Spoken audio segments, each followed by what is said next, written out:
பட்டாம்பூச்சி நாத்தா கிடைக்கணுமா, நல்லதெல்லாம் கேட்கணுமா, நேச் நேச் பட்டாம்பூச்சி.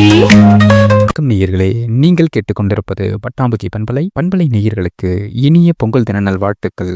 இது பொங்கல் தின சிறப்பு நிகழ்ச்சி. புது பொங்கலும் பொன்னொழி கதிரவனும் என்ற தலைப்பிலான பொங்கல் தின சிறப்புரை வழங்குகிறார் சரித்திர ஆய்வாளர், ஓலைச்சுவடிகளின் நேசகர், கல்வெட்டியல் ஆர்வலர், தஞ்சை ஏடகத்தின் பொருளாளர், ஆசிரியர் ஜெயலட்சுமி அவர்கள். வாங்க நேயர்களே, நிகழ்ச்சிக்குள்ள போகலாம்.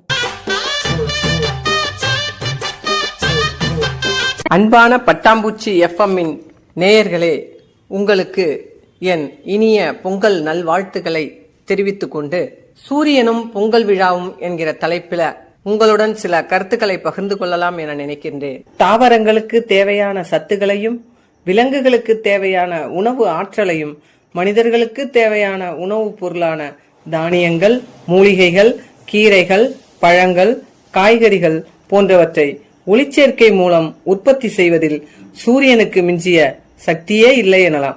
ஏன், நாம் இன்று கொண்டாடும் பொங்கல் பண்டிகைக்கான கரும்பு, இஞ்சி, மஞ்சள், சந்தனம், குங்குமம், பழம், அரிசி போன்ற அனைத்தையும் தருவது சூரியன் தானே.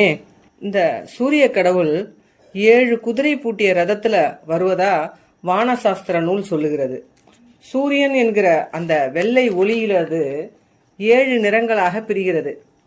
நிறப்பிரிகை, அதாவது விப்ஜிஆர் என்று சொல்கிறோமே, வானவில் நிறம் நமக்கு சூரியனிலிருந்து தான் கிடைக்கிறது. சூரியனால் தான் நமக்கு வண்ண வண்ணமான வாசனை பூக்கள் கிடைக்கின்றன. அதனால்தான் நாம் வாழும் இந்த வாழ்க்கையை வண்ண வண்ணமாக மாற்றி எழிலும் அழகும் கொண்ட இயற்கையை அளிப்பதில் சூரியனே முன்னிற்கிறது. இதே போன்று அறிவியலிலும் வான சாஸ்திரத்தில் நவ கிரகங்களுக்கெல்லாம் தலைவனாக நடுநாயகமாக விளங்கும் சூரியன் ராசி அதிபதியாகவும் கருதப்படுகிறார். இவருடைய மனைவி பெயர் சாயா உஷா ஆவார்கள். சாயா என்பது நிழலாகவும், உஷா என்பது விடியற்காலையாகவும் கருதப்படுகிறது. சூரியனுக்கென்றே ஒரு பிரதேசம் இந்தியாவில் இருக்கிறது என்றால் உங்களால் நம்ப முடிகிறதா? ஆம், சௌராஷ்டிர தேசம் என்று முன்பு அழைக்கப்பட்டது தற்போது குஜராத் மாநிலத்தில் ஒரு பகுதியாக உள்ளது. சூரியகுலம் என்ற குலத்தில் தோன்றியவர்கள்தான் ராமர், திலீபன், அஜன் போன்றோர்கள் ஆவார்கள். இவ்வாறு அறிவியல், ஆன்மீகம், வானசாஸ்திரம், வரலாறு போன்ற அனைத்து துறைகளுக்கும் முன்னோடியாக விளங்கும் சூரிய பகவானை நாம் இந்த பொங்கல் திருநாளில் மனதார வணங்கி நன்றி கூறி அனைத்து மக்களும், அனைத்து ஜீவராசிகளும் நலம் பெற பிரார்த்திப்போம். அனைவருக்கும் இனிய பொங்கல் நல்வாழ்த்துக்களை கூறி விடைபெறுகிறேன். நன்றி, வணக்கம். நாம் இந்திய நாட்டின் இந்து, முஸ்லிம், கிறிஸ்தவர், சீக்கியர், சமணர், பௌத்தம் என 6 வகை மதங்கள் உள்ளன. இந்த மதங்கள் முக்கிய மதங்களாக இந்திய நாட்டில் கருதப்படுகின்றன. இந்து மதத்தில் சௌரம், சைவம், வைணவம், சாக்தம், கானாபத்தியம், கௌமாரம் என்று 6 வகை சமயங்கள் உள்ளன. இந்த சமயங்கள்ல சௌரம் அப்படின்னு சொல்லக்கூடியது ரொம்ப பழமையான ஒரு சமய வழிபாடு. சௌரம்னா என்ன அப்படின்னு கேட்டீங்கன்னா, சௌரம்னா சூரியனை குறிக்கிறது. சௌரம் என்றால் சூரியன்.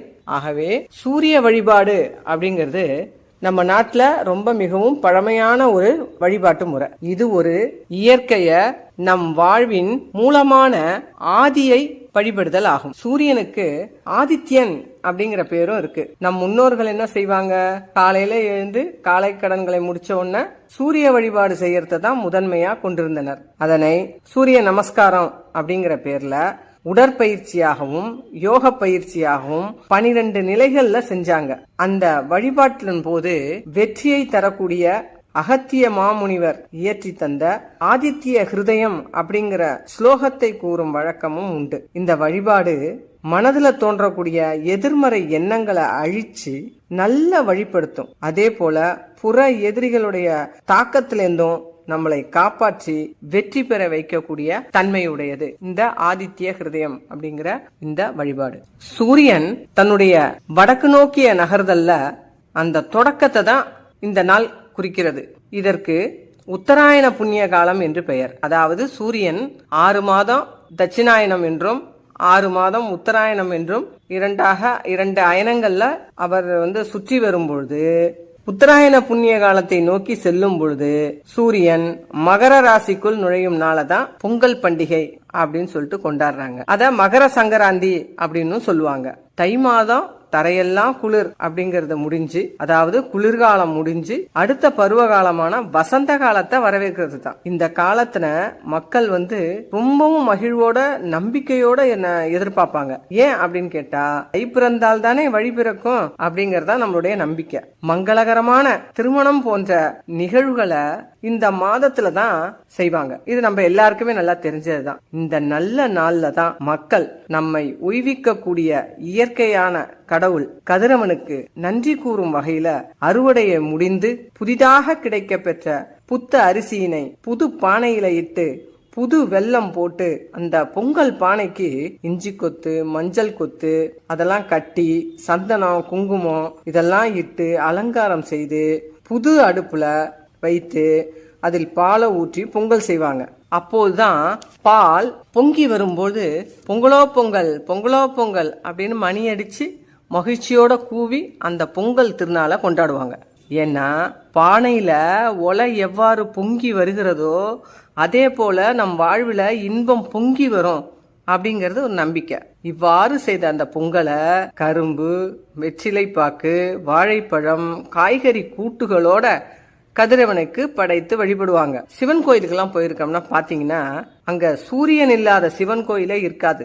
நல்லா கவனிச்சு பார்த்தோம்னா நமக்கு தெரியும். ஒரு சிவன் ஆலயத்துல சைவத்திற்காக சிவனும் சாக்தத்திற்காக அம்மன் அல்லது துர்க்கை போன்ற பெண் தெய்வங்களும், அந்த கோஷ்டத்துல பின்பக்கம் பாத்தீங்கன்னா பெருமாளும் அல்லது அந்த ஊர்லயே அருகில வைணவத்திற்காக பெருமாள் ஆலயமும், கானாபத்தியத்திற்கென விநாயகர் சிற்பங்கள் அல்லது விநாயகர் சன்னதியும், கௌமாரரான அந்த முருகனுக்கு சன்னதியும் இருக்கும். நல்லா கவனிச்சு பாத்தீங்கன்னா எல்லா சன்னதியும் இருக்கும். அதே ஆலயத்தில் தான் சூரியனுக்குன்னு பாத்தீங்கன்னா தனி சன்னதி இருக்கும். அல்லது நுழைவாயிலோட வலதுபுறம் பாத்தீங்கன்னா சூரியன், பக்கத்துல சந்திரன், அதுக்கு அடுத்து சனீஸ்வரன் அப்படின்னு வரிசையா வச்சிருப்பாங்க. நம்ம கவனிச்சு பார்த்தோம்னா தெரியும், சற்று பெரிய சிலையா இருக்கும். அதே போல தனியாக இல்லைன்னு சொன்னா கூட நவகிரகத்திலேயாவது நடுவுல நின்று சூரிய பகவான் நமக்கு அருள்பாலிப்பார். இதுல இருந்தே எத்தனை தெய்வங்கள் இருந்தாலும் சூரிய கடவுளுடைய அந்த தன்மையை நாம அறிஞ்சிக்கலாம்.